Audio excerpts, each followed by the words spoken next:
Assalamualaikum warahmatullahi wabarakatuh. Alhamdulillah, nahmaduhu wa nasta'inuhu wa nastaghfiruh wa nastahdihi wa natubu ilaih. Wa na'udzu billahi min syururi anfusina wa sayyiati a'malina may yahdihillahu fala mudhillalah wa may yudlil fala hadiyalah. Asyhadu an la ilaha illallah wahdahu la syarikalah wa asyhadu anna Muhammadan abduhu wa rasuluh. Amma ba'du. Kaum muslimin dan muslimat, para pemirsa TV Roja dan para pendengar Radio Roja yang dimuliakan Allah. Alhamdulillah, segala puji hanyalah milik Allah, Rabb semesta alam. Salawat dan salam atas Nabi kita Muhammad sallallahu alaihi wasallam, atas keluarga beliau, sahabat-sahabat beliau, dan siapa saja yang berjalan di atas sunnah beliau sampai hari kemudian. Para pemirsa dan para pendengar yang dimuliakan Allah, alhamdulillah kita sudah sampai pada pertengahan Ramadan. Ini adalah hari ke-16 kita berpuasa.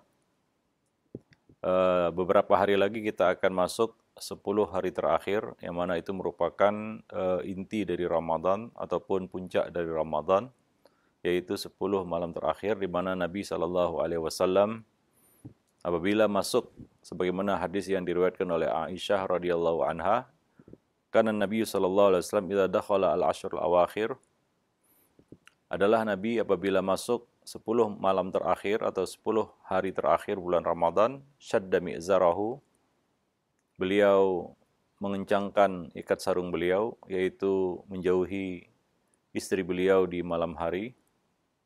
Itu adalah kinayah, yaitu menjauhi istri. Wa ahya lailahu, dan menghidupkan malamnya, yaitu dengan beribadah. Wa aiqadha ahlahu, dan membangunkan keluarga beliau untuk beribadah. Dan beliau biasa senantiasa dan selalu mengerjakan iktikaf di 10 hari terakhir bulan Ramadan. Walaupun kita katakan bahwa iktikaf itu bukanlah ibadah khusus berkaitan dengan bulan Ramadan, tapi Nabi SAW tidak pernah melewatkan Ramadan tanpa iktikaf. Bahkan satu ketika beliau terhalang karena sakit, beliau mengqadanya di bulan Syawal. Sehingga iktikaf sudah melekat dengan bulan Ramadan. Merupakan salah satu rangkaian amal soleh yang dikerjakan di bulan Ramadan. Pada kesempatan pagi ini kita berbincang sedikit tentang ibadah iktikaf ini.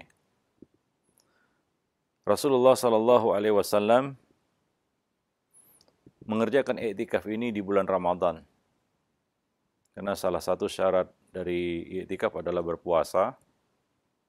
Maka bulan Ramadan adalah waktu yang tepat ya untuk mengerjakan ibadah ini. Hukum asal iktikaf adalah mustahab, dianjurkan. Kecuali bisa menjadi wajib karena dinazarkan. Karena dia wajib menunaikan nazar. Jadi iktikaf hukum asalnya adalah mustahab, bisa menjadi wajib apabila dinazarkan. Ibnu Qudamah di dalam kitab Al-Mughni mengatakan, Abul Qasim rahimahullah berkata, i'tikaf hukumnya sunnah, kecuali seseorang itu menadarkannya, maka ia wajib menunaikan nadarnya. Ia wajib menunaikan nazar tersebut. Jadi itulah hukum i'tikaf, yaitu mustahab, dianjurkan, terutama di 10 hari terakhir bulan Ramadan, tentunya dalam rangka untuk mendapatkan dan meraih satu malam yang lebih baik daripada 1000 bulan, yaitu malam Lailatul Qadar. Yang Nabi SAW memperkirakan bahwa malam itu jatuh pada salah satu malam di 10 malam terakhir. Dan perkiraan yang lebih mendekati lagi adalah di malam-malam ganjilnya. Malam 21, 23, 25, 27, dan 29. Adapun iktikaf itu sendiri menurut pengertian syariat adalah bermukim di dalam masjid dengan niat mendekatkan diri kepada Allah Subhanahu wa taala. Dan Allah Subhanahu wa taala menyebutkan ini di dalam Al-Qur'an, wala tubashiruhunna wa antum aakifuna fil masajid. Dan janganlah kamu mendekati mereka, yaitu istri-istri kamu, sementara kamu sedang i'tikaf di dalam masjid. Hikmah dari i'tikaf ini adalah seperti yang dijelaskan oleh Ibnu Qayyim al-Jauziyah di dalam kitabnya. Beliau mengatakan, lurusnya hati dalam perjalanan menuju Allah Subhanahu wa taala. Ya, di sini Ibnu Qayyim menjelaskan tentang salah satu hikmah faedah dari i'tikaf. Kelurusan hati dalam perjalanan menuju Allah Subhanahu wa taala sangat bergantung kepada kuat atau tidaknya hati itu untuk benar-benar menumpukan perhatian mengingat Allah Subhanahu wa taala dan menghindarkan kekusutan hati serta menghadapkannya secara keseluruhan total kepada Allah Subhanahu wa taala. Sebab kusutnya hati hanya dapat dihindarkan dengan menghadapkan secara total hati itu kepada Allah.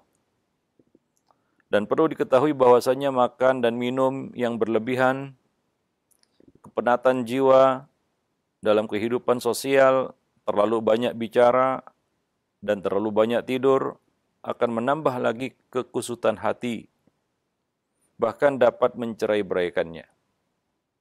Itulah dia interaksi kita dengan dunia, interaksi kita dengan manusia, itu menambah kusutnya hati kita. Sehingga terputus perjalanannya menuju Allah Subhanahu wa taala atau melemah langkahnya. Maka Allah Subhanahu wa taala dengan rahmatnya dan karunia-Nya, Allah Subhanahu wa taala mensyariatkan kepada hamba-hambanya ibadah puasa atas mereka, atas manusia, untuk menghilangkan kelebihan dari makan dan minum, kebiasaan makan dan minum secara berlebihan, serta membersihkan hati dari noda-noda syahwat yang menghalangi perjalanannya menuju Allah Subhanahu wa taala, dan mensyariatkan i'tikaf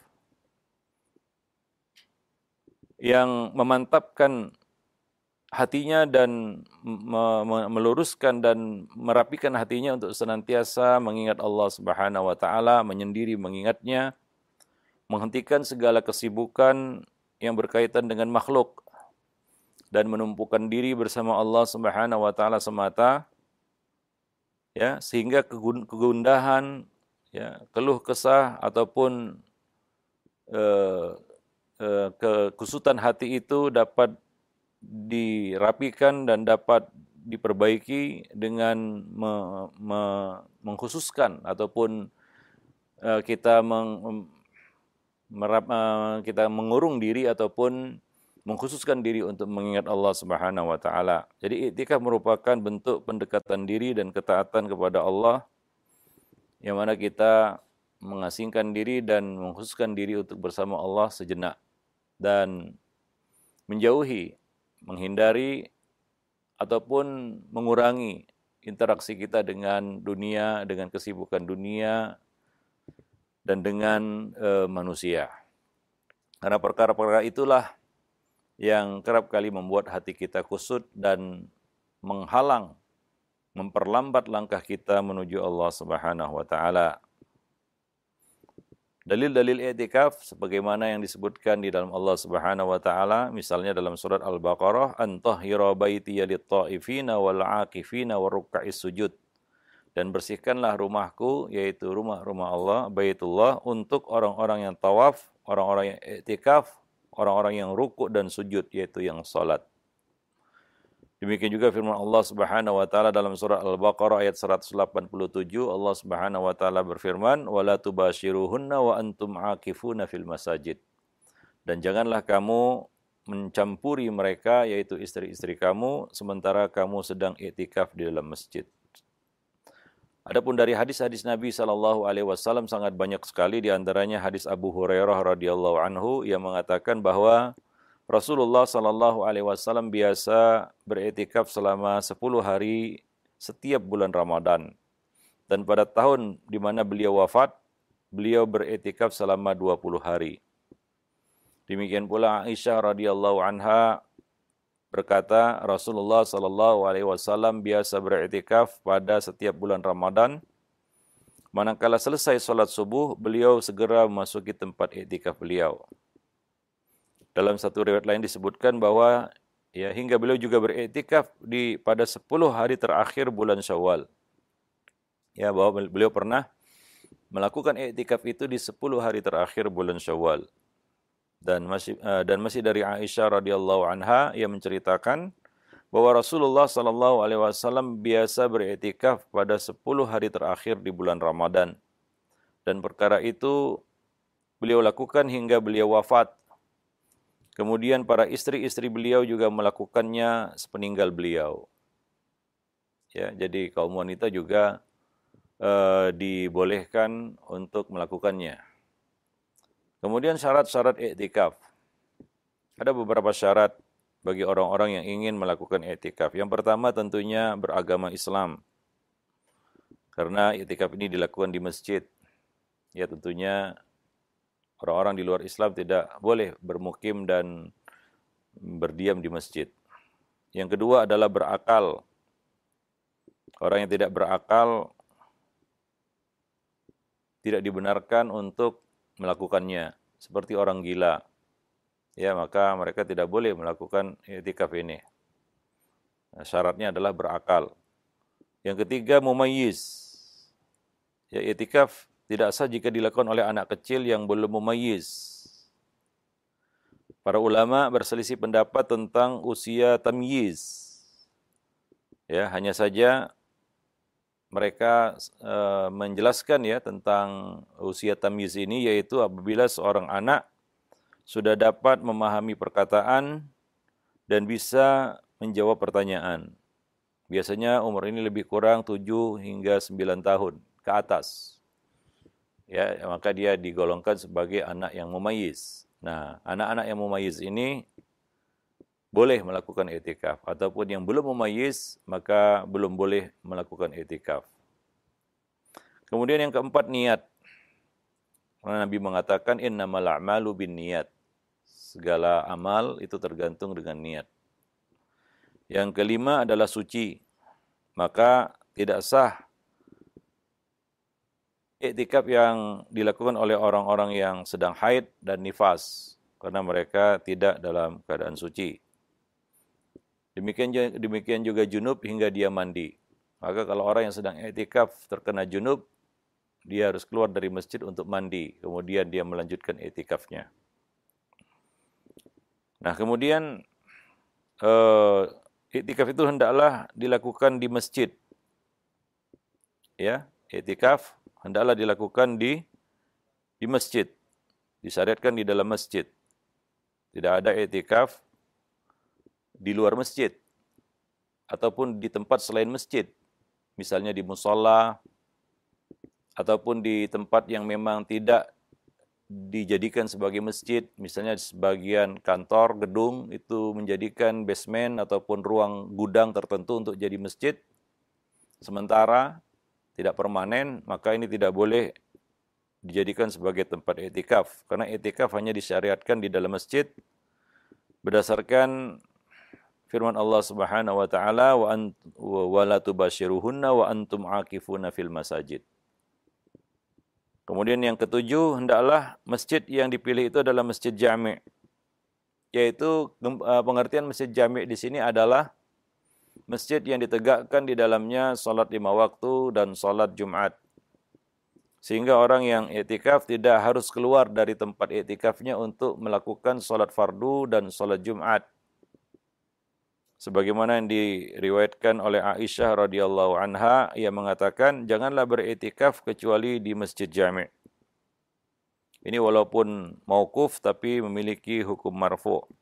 Ya, bahwa iktikaf dilakukan di masjid. Tidak ada sahabat yang menyelisihi ini, maka tidak boleh iktikaf di mushola yang dibangun di rumah. Ya, bagaimanapun besar dan cantiknya ruangan itu tidak boleh dijadikan sebagai tempat iktikaf. Demikian juga di musola-musola Ya, kadang-kadang di beberapa perumahan ada masjid utama dan ada musola-musola di dalam klaster. Nah, ini tidak boleh dijadikan sebagai tempat i'tikaf karena dia bukan masjid jami'. Ya, walaupun ada sholat di situ, tapi itu bukan masjid. Ya, karena tentunya kita masuk musola, perbedaannya dengan masjid adalah kita tidak melakukan sholat tahiyatul masjid di musola. Demikian juga sholat musola-musola di pinggir jalan, misalnya musola yang ada di bandara, ya, ataupun di tempat-tempat lainnya memang tidak berfungsi sebagai masjid secara permanen. Kemudian yang ke-8, berpuasa. Ya, berpuasa. Bagi orang yang i'tikaf, disyaratkan bagi mereka untuk berpuasa. Mengenai syarat ini diperselisihkan oleh para ulama. Ada 2 pendapat dalam masalah ini. Pendapat pertama adalah tidak sah i'tikaf kecuali dengan berpuasa. Tidak sah i'tikaf kecuali kita dalam kondisi berpuasa. Karena i'tikaf itu minimal 24 jam. Tidak ada i'tikaf kurang dari 24 jam, siang dan malam. Maka ada waktu siang kita menjalankan i'tikaf. Maka puasa itu merupakan salah satu syarat di dalam i'tikaf.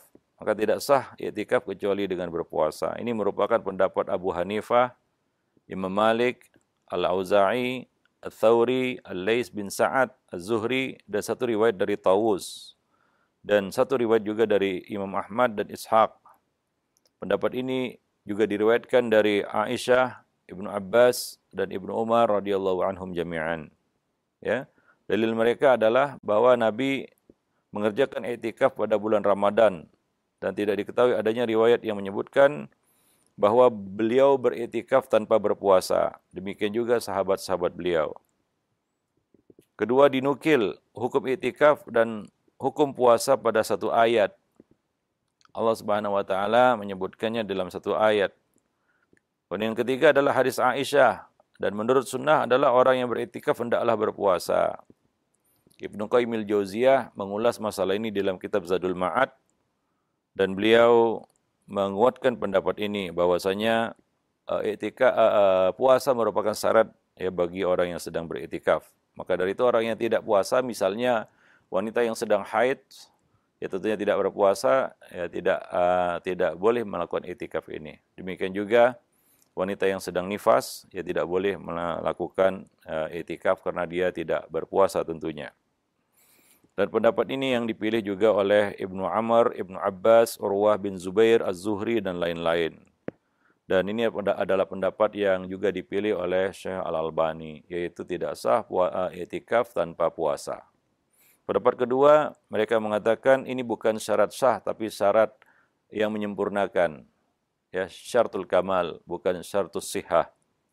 Tidak disyaratkan berpuasa, namun dianjurkan saja, mustahab. Ini adalah pendapat Syafi'i, Ahmad, dan juga pendapat para tabi'in seperti Sa'id ibn al-Musayyib, Hasan al-Basri, Atha, Tawus, Abu Thawr, Umar bin Abdul Aziz, dan lain-lain. Dan pendapat ini juga dinisbatkan kepada Ali bin Abi Thalib, Abdullah bin Mas'ud, dan sebuah riwayat dari Abdullah bin Abbas radhiyallahu anhum jami'an. Wallahu a'lam bishawab.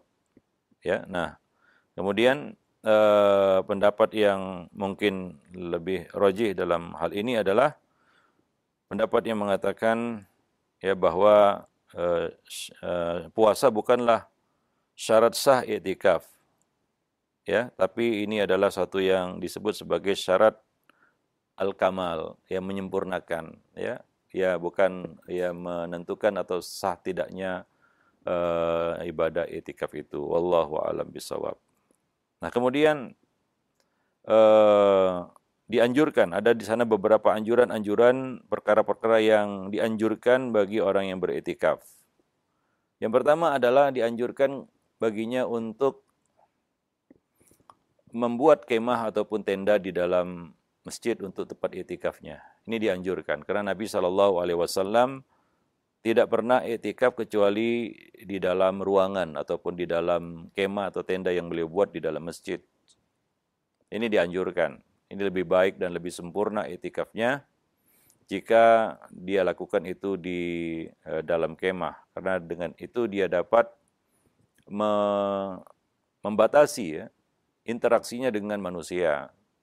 Dia dapat mengkhususkan diri untuk tafakkur, tadabbur, muhasabah, ibadah di dalam tempat i'tikafnya. Dan juga Nabi SAW memasuki masjid itu belum dihitung sebagai masuk tempat i'tikaf. Beliau menghitung i'tikaf itu ketika beliau mulai masuk tempat i'tikaf. Dan seorang yang sedang i'tikaf dianjurkan untuk tidak keluar dari tempat i'tikafnya itu. Kecuali untuk sholat berjamaah bersama imam, sholat tarawih bersama imam, ya, hal-hal yang dia lakukan di dalam masjid bersama imam. Adapun selain itu, dia kembali ke tempat i'tikafnya. Zikir, mungkin juga kalau dia bisa mengerjakan sholat sunnah di dalam tempat i'tikafnya, maka itu yang lebih baik. Demikian juga makan, minum, dan lain-lain. Kemudian, dianjurkan bagi orang yang sedang beriktikaf untuk masuk di dua waktu, mengikuti sunnah Nabi SAW. Bahwa Nabi masuk tempat iktikaf di dua waktu. Pertama adalah setelah sholat maghrib. Begitu selesai sholat maghrib, maka beliau masuk tempat iktikaf. Dan yang kedua adalah sesudah sholat fajar. Beliau masuk tempat iktikaf setelah mengerjakan sholat fajar atau sholat subuh. Beliau masuk tempat i'tikaf dan beliau baru keluar dari tempat i'tikaf 10 hari kemudian. Bergantung kepada bilakah kita memulainya. Bila kita memulainya, jika kita memulainya ya sesudah maghrib, maka keluarnya adalah 10 hari kemudian sesudah maghrib. Jika kita memulainya sesudah fajar, maka kita keluar dari tempat i'tikaf sesudah sholat fajar. 10 hari kemudian. Atau 5 hari kemudian, atau 1 hari kemudian, bergantung berapa lama kita mau mengerjakan i'tikaf itu. Dan i'tikaf ini sebagaimana kita sebutkan minimal 1 kali 24 jam. Karena Nabi tidak pernah melakukan i'tikaf kurang dari itu. Karena sebagian orang ada yang melakukan i'tikaf pada malam hari saja, sementara siang hari mereka keluar dari tempat i'tikaf tanpa uzur. Ya, perlu kita ketahui bahwa pembatal i'tikaf adalah keluar dari tempat i'tikaf tanpa uzur. Berhubungan dengan istri, ya, dan melakukan pembatal i'tikaf. Ya, seperti ya dia keluar untuk mencari makan, itu bukan uzur. Uzur untuk keluar dari tempat i'tikaf ataupun keluar dari masjid hanyalah untuk buang hajat, mandi, dan berwudu. Itu perkara yang tidak bisa dia lakukan di dalam masjid. Selain itu dia tidak boleh keluar dari tempat i'tikafnya dan tidak boleh keluar dari masjid. Nabi mengantar Sofiyah sampai ke pintu masjid dan tidak keluar dari masjid ketika Sofiyah menjenguk beliau ketika beliau sedang i'tikaf. Dan juga seorang yang sedang i'tikaf, ya, makruh hukumnya ataupun tidak dibenarkan untuk berkeliaran di dalam masjid. Ketika dia masuk tempat i'tikafnya, yaitu di dalam kemahnya, maka dia tidak boleh keluar dari kemahnya itu walaupun itu di dalam masjid. Ya, untuk berkeliaran tanpa ada faedah, tanpa ada tujuan. Ya, itu makruh hukumnya bagi orang yang sedang i'tikaf. Ya, apalagi dia keluar dari masjid. Ya, apalagi dia keluar dari masjid, berkeliaran di dalam masjid tanpa kebutuhan saja, itu mengurangi keutamaan i'tikafnya. Ya, tentunya faedah yang dia dapat dari i'tikaf akan berkurang jika ya dia lebih banyak keluar dari tempat i'tikafnya. Maka hakikat dari i'tikaf adalah mengurung diri di tempat yang kita terisolasi, kita terputus dari urusan kita dengan dunia. Interaksi kita dengan manusia. Ya, karena tentunya kekusutan hati kita sebagaimana yang kita sebutkan tadi, itu karena kita terlalu banyak berinteraksi dengan manusia. Melihat orang saja, itu sudah menyibukkan hati kita. Bertemu dengan si fulan, dan si fulan, melihat si fulan dan si fulan, itu sudah menyibukkan hati kita. Maka i'tikaf adalah jawabannya. Bagaimana kita berusaha untuk menyisir dan merapikan hati kita yang kusut masai karena terlalu banyak interaksi dengan manusia. Apalagi ngobrol pada waktu i'tikaf tanpa kebutuhan. Nah, ini tentunya mengurangi keutamaan i'tikaf kita. Karena sebagian orang ketika beriktikaf mereka menyibukkan diri dengan mengobrol. Ya, mengobrol dengan teman sesama i'tikaf. Itu terjadi bila kita tidak pakai kemah mungkin ya. Tapi kalau kita masuk ke dalam kemah kita, maka tentunya kita tidak akan bisa berbincang-bincang, ngobrol dengan orang-orang yang ada di dekat kita. Maka dianjurkan, ditekankan kepada orang yang beriktikaf untuk membuat kemah, ya, supaya dia bisa terisolasi dan bisa mengurung diri dan dia merasakan sunyi sepi sendiri di dalam tempat iktikafnya. Itu kalau memungkinkan, ya. Wallahu a'lam bishawab. Nah, kalau tidak ya tentunya dia mengambil tempat yang dia bisa menjauh dan mengurangi ya interaksinya dengan manusia. Wallahu a'lam bishawab. Maka bagi orang yang sedang i'tikaf tidak ada kegiatan lain selain dia sholat bersama imam, keluar dari tempat sholatnya untuk sholat berjamaah bersama imam, baik itu sholat fardu seperti sholat 5 waktu dan juga sholat tarawih bersama imam. Setelah itu dia kembali ke tempat i'tikafnya, ya. Demikian juga kegiatan-kegiatan yang bisa dilakukan di dalam tempat i'tikaf seperti makan, minum dan sejenisnya. Maka bagi orang yang i'tikaf hendaknya ada orang yang memang mengurus untuk mengantarkan makanan dan minuman kepadanya. Ya, pada malam hari tentunya. Ya, ketika dia perlu berbuka, makan malam, sahur, maka ada orang yang melayaninya. Nabi SAW dilayani oleh istri-istri beliau ketika sedang i'tikaf. Sehingga orang yang i'tikaf itu tidak keluyuran, keliaran, keluar dari masjid untuk cari makan. Ya, atau dia banyak menghabiskan waktu di luar untuk makan. Nah, ini tentunya mengurangi keutamaan dari i'tikafnya. Kemudian yang berikutnya adalah kaum wanita dibolehkan i'tikaf di dalam masjid. Wanita juga boleh beriktikaf dengan syarat-syarat. Yang pertama adalah ada tempat khusus bagi mereka untuk melakukannya. Nggak boleh bercampur baur dengan laki-laki ya. Maka kalau tidak ada tempat khusus yang disediakan untuk mereka, mereka tidak diperkenankan untuk melakukan i'tikaf itu. Ya, jadi ada tempat yang dikhususkan bagi kaum wanita untuk melakukan i'tikaf. Tidak boleh bercampur baur dengan kaum pria. Yang kedua, dia dapat izin dari walinya tentunya. Kalau dia belum menikah. Kalau dia sudah menikah, dia mendapat izin dari suaminya. Ya, dia mendapat izin dari suaminya. Nah, jadi wanita boleh juga melakukan i'tikaf ya dengan menjaga adab-adab di dalam masjid. Ya, pastikan juga dia tidak dalam keadaan haid ataupun nifas. Kalau dia mengalami haid dan nifas, maka secara otomatis batal i'tikafnya dan dia segera keluar dari masjid. Ya, supaya masjid tidak terkotori dengan darah haid. Nah, demikian. Wallahu a'lam bishawab. Dan kaum wanita juga boleh mengunjungi suaminya yang sedang i'tikaf. Ya, demikian pula sebaliknya. Ya, asalkan membatasi interaksi. Hanya berinteraksi untuk hal-hal yang diperlukan. Ya, seperti untuk membawa perlengkapan, makanan, yang tidak boleh bercumbu rayu, dan hal-hal yang menjurus kepada ar-rafas, ya, kekejian. Ya, nah, jadi Nabi SAW pernah dijenguk oleh istri-istri beliau ketika sedang i'tikaf. Seperti hadis yang diriwayatkan oleh Sofiyah radhiyallahu anha, ia mengatakan ketika Rasulullah beriktikaf di masjid pada 10 hari terakhir bulan Ramadan, aku datang untuk menjenguk beliau pada malam hari. Ya, ketika itu istri-istri beliau berada di situ, lalu mereka pun pergi. Saya berbincang-bincang beberapa saat dengan beliau, kemudian saya bangkit untuk pergi. Beliau berkata, jangan terburu-buru, aku akan melepasmu pergi, yaitu mengantar sampai pintu masjid. Ini menunjukkan bahwa orang yang sedang i'tikaf boleh ya untuk dikunjungi oleh keluarganya. Akan tetapi ya tentu membatasi dan tidak berlama-lama dan juga tidak melakukan hal-hal yang bisa merusak i'tikaf tersebut. Ya, wallahu alam bissawab. Nah, demikian ya.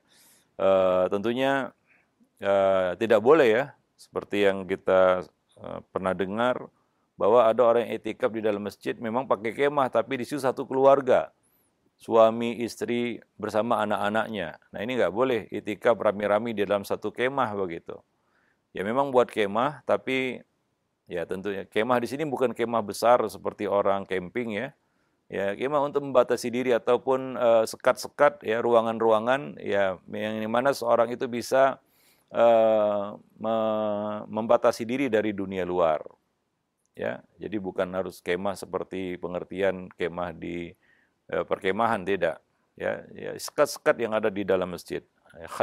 Khaymah yang dimaksud itu adalah tempat yang khusus untuk orang yang itikaf. Bisa sekat-sekat yang dibuat di dalam masjid atau sejenisnya. Ya.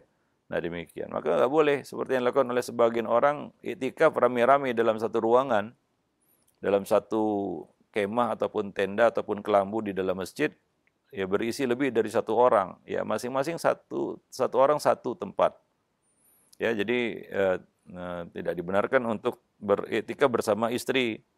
Suami istri iktikaf di masjid dekat-dekatan bahkan satu kemah satu tempat. Ini tidak dibenarkan tentunya. Wallahu a'lam bishawab. Nah demikian. Dan itulah sekilas ya beberapa perkara berkaitan dengan ya, itikaf ya. Mudah-mudahan kita mampu untuk melakukannya dan ada kelapangan untuk mengerjakannya. Dan pesan saya adalah lakukanlah itikaf itu dengan baik dan benar sesuai dengan ketentuan syariat. Karena di sana ada orang yang itikaf tapi sepertinya main-main begitu ya, tidak mengikuti ketentuan-ketentuan yang ada. Seperti ya dia iktikaf tapi berkeliaran di luar masjid. Ada yang iktikaf malam hari, namanya iktikaf kalong. Ya, kemudian siang hari dia pergi kerja atau pergi jualan. Nah, ini tidak disebut iktikaf secara syar'i ya. Syar'an itu bukan iktikaf. Lugatan ya memang. Iktikaf dia secara bahasa dia disebut iktikaf karena dia bermukim di masjid. Tapi iktikaf itu kan bukan hanya bermukim di masjid, ada ketentuan-ketentuan yang perlu kita perhatikan. Ya, ada ketentuan-ketentuan, syarat-syarat yang mesti kita perhatikan. Nah, demikian pula ya sebagian orang iktikaf melakukan kegiatan-kegiatan yang sebenarnya itu tidak pernah dilakukan Nabi ketika iktikaf, misalnya taklim. Ya, taklim pun bukan kegiatan iktikaf. Karena sebagian tempat itu ya melakukan iktikaf, kemudian ada acaranya taklim begitu. Nah ini nggak ada di dalam iktikaf ya kegiatan-kegiatan seperti itu. Ya iktikaf itu ya kita masuk tempat iktikaf, mengosongkan kegiatan dunia kita. Ya karena sebagian orang ada yang iktikaf membawa alat-alat kerjanya, itu cuma pindah kantor atau pindah kamar saja. Ya, jadi dia benar-benar dan sungguh-sungguh melakukan iktikaf itu. Ya, nah demikian. Sehingga faedah hikmah dari iktikaf itu bisa dia dapatkan. Ya, yaitu dapat menyisir dan merapikan hati yang kusut masai. Ya, kita bisa fokus untuk berjalan menuju Allah Subhanahu wa taala. Itulah hikmah terbesar dari iktikaf. Lakukanlah iktikaf itu dengan ketentuan-ketentuan sunnah yang telah dilakukan oleh Nabi Sallallahu Alaihi Wasallam. Kemudian isilah waktu ketika beriktikaf itu dengan hal-hal yang bermanfaat. Contohnya, kalau kita bisa mengerjakan sholat di tempat iktikaf kita, di dalam tempat iktikaf, maka itu yang lebih baik. Kalau ternyata sangat sempit dan nggak memungkinkan, kita bisa sholat di luar. Yang kedua adalah memperbanyak membaca Al-Quran, berzikir, berdoa, muhasabah, tadabbur, tafakur, membaca buku-buku ilmu, ya dan kita membersihkan ya hati kita dari kotoran-kotoran dan penyakit-penyakitnya ya ketika kita sedang melakukan iktikaf tersebut, ya dan hindari hal-hal yang mengurangi ya keutamaannya seperti mengobrol, ya banyak makan, ya kumpul-kumpul, bercanda, ataupun ya kegiatan-kegiatan yang tidak ada kaitannya dengan iktikaf. Ya lebih-lebih lagi yang bisa membatalkan iktikaf yaitu keluar dari tempat iktikaf tanpa uzur. Orang yang i'tikaf tidak boleh keluar, walaupun untuk mengiringi jenazah ataupun mengantarkan jenazah ke kuburan, menjenguk orang sakit. Apalagi sekedar keluar untuk cari makan. Ada yang keluar untuk untuk penyegaran, refreshing katanya. Ya, kalau kita nggak mampu melakukannya, maka lakukanlah semampu kita. Kalau memang kita bisanya itu 1 hari 1 malam, lakukanlah i'tikaf itu dengan baik 1 hari 1 malam. Itu lebih bermanfaat daripada kita 10 hari tapi i'tikafnya nggak karuan. Tiap siang keluar, ya sering berkeliaran di luar tempat i'tikaf. Ya, nah ini tentunya ya walaupun 10 hari tapi tidak terhitung i'tikaf secara syar'i, hanya terhitung i'tikaf secara bahasa saja. Ya, maka lakukanlah dengan baik, ya tidak perlu kita memaksakan diri. Ya kalau misalnya mampunya 1 hari dulu, ya latihan 1 hari, 24 jam nggak keluar-keluar dari tempat i'tikaf itu kecuali untuk hal yang mendesak. Ya mungkin kita bisa menambahnya nanti 2 hari, 3 hari, sampai ya seperti yang dilakukan Nabi 10 hari di 10 hari terakhir di bulan Ramadan. Ya wallahu a'lam bishawab. Nah demikianlah mudah-mudahan ya, kita diberi kekuatan dan kemudahan untuk melakukan ya, ibadah yang agung ini ya, dan tentunya ingat ya bahwa Nabi SAW salah satu ya tujuan untuk melakukan i'tikaf ini adalah untuk meraih keutamaan malam Lailatul Qadar ya. Maka isilah malam itu dengan ibadah pada malam-malam yang diperkirakan Lailatul Qadar. Apalagi kita sedang i'tikaf. Apa amalan yang paling baik untuk mengisi malam yang diperkirakan sebagai Lailatul Qadar, 10 malam terakhir? Ada 2 ibadah yang agung yang dilakukan Nabi SAW. Yang pertama adalah sholat. Ya, Nabi sholat itu hampir sepenuh malam, pernah setengah malam, ya, bahkan pernah melakukannya sampai sepenuh malam. Beliau melakukannya hingga mendekati waktu sahur, hingga para sahabat mengatakan hatta khashinal falah, sampai-sampai kami khawatir terluput falah. Perawi bertanya, apa itu al-falah? Mereka menjawab aklatus sahur, yaitu makan sahur. Jadi sampai mendekati makan sahur. Nah, itulah salat malam Nabi di 10 malam terakhir, khususnya di malam-malam ganjil. Ya, khususnya di malam-malam ganjil. Itu yang pertama, salat. Itu yang dilakukan oleh Nabi SAW ya di 10 malam terakhir. Dan maksud dari Aisyah, wa ahya lailahu, menghidupkan malamnya yaitu dengan ibadah, yaitu ibadah salat. Beliau membangunkan istri-istri beliau dan beliau mengumpulkan sahabat-sahabat beliau dan beliau mengimami mereka salat. Ya, beliau mempersilakan mereka ikut salat bersama beliau, salat yang sangat panjang. Itu di 10 malam terakhir. Ya. Itu yang pertama. Yang kedua adalah doa. Doa adalah ibadah yang dianjurkan untuk dilakukan di malam-malam yang diperkirakan sebagai malam Lailatul Qadar. Dasarnya adalah hadis Aisyah radhiyallahu anha ketika ia bertanya kepada Nabi sallallahu alaihi wasallam, "Ya Rasulullah, bagaimana jika diperlihatkan kepadaku malam Lailatul Qadar?" Maka Nabi sallallahu alaihi wasallam mengatakan, "Quli, bacalah Allahumma innaka afuwun tuhibbul afwa fa'fu anni." Bacalah doa tersebut. Ya Allah, innaka afuwun, engkau adalah Rabb yang maha pemaaf. Tuhibbul afwa, dan menyukai kemaafan. Fa'fu anni, maka maafkanlah aku. Itulah doa yang diajarkan Nabi SAW kepada Aisyah untuk dibaca di malam-malam yang mungkin diperkirakan ini malam Lailatul Qadar. Jadi itu 2 ibadah yang utama, yaitu sholat dan doa. Maka perbanyak 2 ibadah ini di malam-malam tersebut. Lebih banyak daripada ibadah-ibadah yang lainnya. Ya, di sana ada ibadah yang dianjurkan juga, seperti ya zikir, baca Quran, dan kalau kita bicara ibadah itu banyak. Ya, jima saja itu bisa terhitung ibadah. Ya, karena sebagian orang pada malam-malam Lailatul Qadar dia sibuk dengan ibadah-ibadah, misalnya apa? Saya menyambung silaturahim pulang kampung, ya itu memang ibadah. Cuma Nabi SAW mengisi malam-malam yang diperkirakan sebagai malam Lailatul Qadar itu bukan dengan ibadah-ibadah tersebut, tapi dengan ibadah-ibadah tertentu. Ya, seperti ya kita sebutkan tadi, yaitu salat dan doa. Maka itu yang kita perbanyak dua ibadah ini, salat dan doa. Salat terus tanpa putus, ya. Bahkan memperpanjang, yang paling baik adalah memperpanjang berdiri, ya, seperti yang dilakukan oleh Nabi Shallallahu Alaihi Wasallam. Dan doa, memperbanyak doa. Jadi di sela-sela salat mungkin kita berdoa, minta kepada Allah, mudah-mudahan ada satu doa kita yang dikabulkan oleh Allah Subhanahu Wa Taala. Ya, karena di bulan Ramadan ada satu doa yang pasti Allah kabulkan dari setiap muslim. Ya, maka banyak-banyaklah berdoa. Ya, lebih daripada ibadah-ibadah yang lainnya. Ya, sebagian orang baca Quran bagus, tapi yang terbaik adalah, yang lebih baik adalah berdoa. Kalau kita bandingkan, ya, mana yang lebih baik, baca Quran atau doa?